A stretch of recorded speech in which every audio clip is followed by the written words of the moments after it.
மறந்துட்டியா? ஐயோ, நாளைக்கு காலைல மேட்ச் இருக்கு. இவங்க வேற நாளைக்கு வரலன்னா வண்டியாக கேட்பானுங்களே. முதல்ல அலாரம் வைப்போம். இவன் ஏன் ஃபோன் பண்ணுறான்?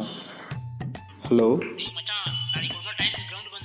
டேய், அதெல்லாம் அலாரம் கரெக்டாக வச்சுட்டேன். எல்லாம் எங்களுக்கு தெரியும், நீ மூட்டு வை சொல்லிட்டான். இன்னும் ஏன்டா முடிச்சுக்கிட்டு இருக்க?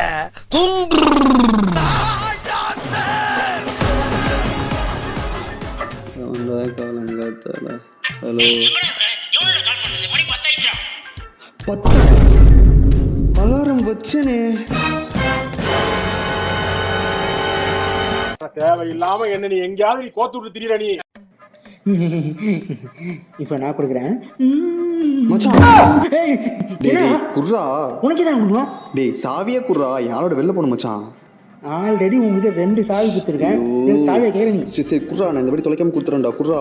இந்தா இதுதான் பைக் சாவி, வீட்டு சாவி, பீரோ சாவி எல்லாம் இருக்கு. சாவி தொலைச்சிடாத. தேங்க்ஸ் மச்சான். ஐயோ புரிஞ்சுக்கோமா, காலைல அவன் தான் வந்து தொலை பண்ணிட்டான். வேணா இப்போ கொடுவா சரி மச்சான். என்னடா சாவிடா வட்டா மச்சான். பை. நல்ல வேலை இந்த தடவை சாவி குத்துறான். அதெல்லாம் வந்து சொல்ல புரிஞ்சது. கொஞ்சம் அவன் தான் கால் பண்ணுறேன். சொல்லுமா. ஏமா நீ ஒரு பேர் சாவி குத்துட்டு போனா ஏன் பிக் பண்ண அவசரம்னா? அவன் இன்னும் திருந்தல மாமா.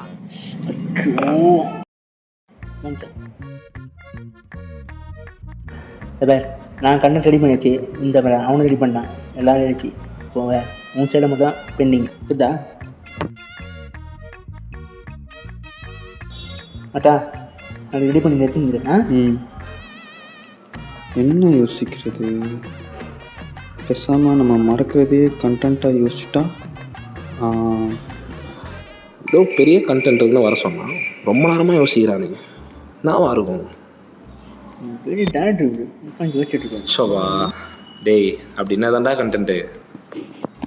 மச்சான் சொல்கிறா. அந்த கண்டென்ட்டை தான்டா நான் மறந்துட்டேன். பாரதி ஒரு தேசிய வியாதி.